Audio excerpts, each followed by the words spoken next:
Welcome back to the Sims Resource. Today we're going to be doing a video focusing on each and every single one of Taylor Swift's iconic eras. I don't know about you guys, but Red Taylor's version dropped a couple weeks ago and it has been playing nonstop in my house, probably to my family's chagrin, but I am loving it. So I decided I wanted to kind of explore all of Taylor's different looks throughout her history and just kind of see what she's doing, what she's done over time. Like, I love seeing a style evolution. So first we have, obviously, her self-titled album, Taylor Swift. She was so baby. She was only a 16-year-old and she was such a cutie with her little super curly hair and her little white dresses and her cowboy boots. She was just a country darling from the minute she stepped on the scene. And here's the final sim. Look at her go. Now we're moving on to Fearless, which is honestly, I think, a little bit of an underrated era. It's definitely, I think, more influential on her current status as a musician than I think people like to think it is. But I digress. I'm not going to get too far into it right now. But yeah, so she keeps her curls, she keeps her long flowing locks, which I love. And she wears this really incredible, like, purple fuchsia dress on the album cover. And that's what I've chosen to recreate for this video because I just think it's, like, my favorite look from this era. Probably it's most iconic to me, at least. I think of her with her curls and that bright purple dress, and so that's what I went with. And you can see it here. I just love that color on her. Jewel tones are so pretty on Taylor Swift. Now we are on to our next era. Let's go. So with this era, there's a lot of updos. There's a lot of dresses that were a little bit more flowy, a lot of purple, but like muted purples. Just a lot of pretty iconic moments, but like a little bit more muted than the things that we're going to get into later. Speak Now is kind of a like in-between era.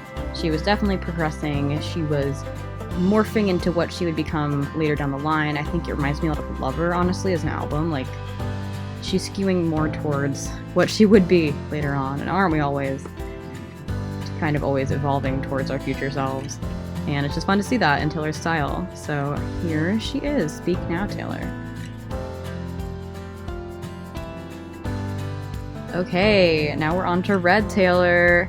I'm recreating the iconic circus outfit from her Red tour. I feel like if you were on the internet at that time and you had any idea who Taylor Swift was, like, you saw pictures of her in her top hat, her sparkly top hat, her sparkly coat, and like, I don't know. I'm so sad I didn't get to go see that tour because it was, every photo I saw, I mean, it looked like the Broadway show, like, level of effects and choreography and dancers and performance. And man, I hope that she gets back into doing stuff like that again because it was so cool.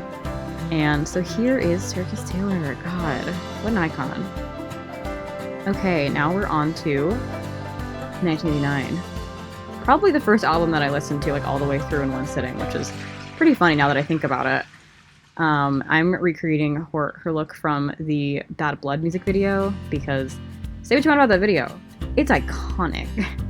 The look from the beginning, this is the look from the very beginning of the video where she is pushed out the window by Selena Gomez, which is always something funny to think about, that a whole part of her video involved her being pushed out a window. And at this point her hair has gotten a lot shorter, it's usually blown out, and I can respect that because I too like having shorter hair normally because, God, long hair is beautiful, so you have to take care of it.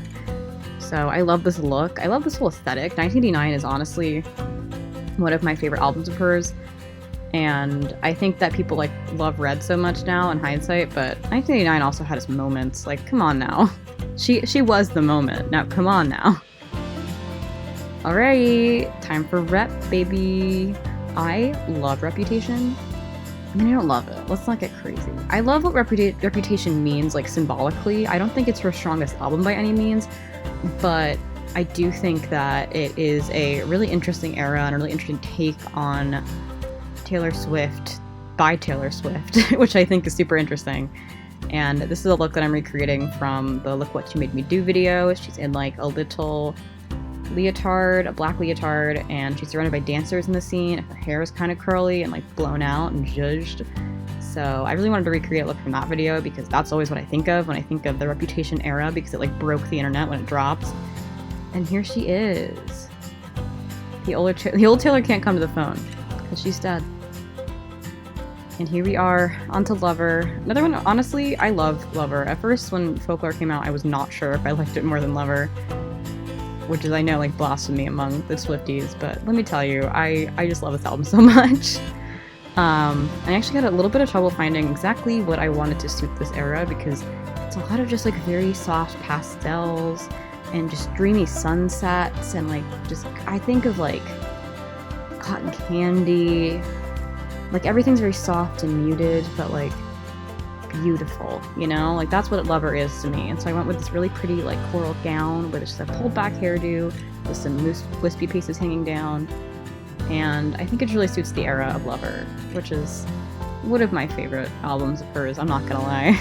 I know I feel like I'm saying that a lot, but it really is, like, probably my most favorite experience, at least I had, like, listening straight through. Now we're on to the most recent era, Folklore and Evermore, which, yeah, funny enough, you heard me say, I wasn't sure about Folklore when it first came out, and then Evermore came out, and I was like, oh, I love this. Oh, this is the one. So I think it just took that second album to really sell me on this era, because now I'm, like, all in all the time. Her makeup has kind of gotten a little bit less, I mean, not that Taylor Swift really wore a lot of makeup, she's very delicate features, but, like, it's gotten almost less dramatic. She's a little bit more natural with her hair. And lots of plaid, very cottagecore. I really appreciate moving into the cottagecore aesthetic because it's just so cozy. Like, I'm glad that even pop stars are like, just want to be warm sometimes. Just want to wear a big coat and go in the woods and walk around in the leaves. So here you go, Folklore and Evermore Taylor. Thanks for watching. Bye.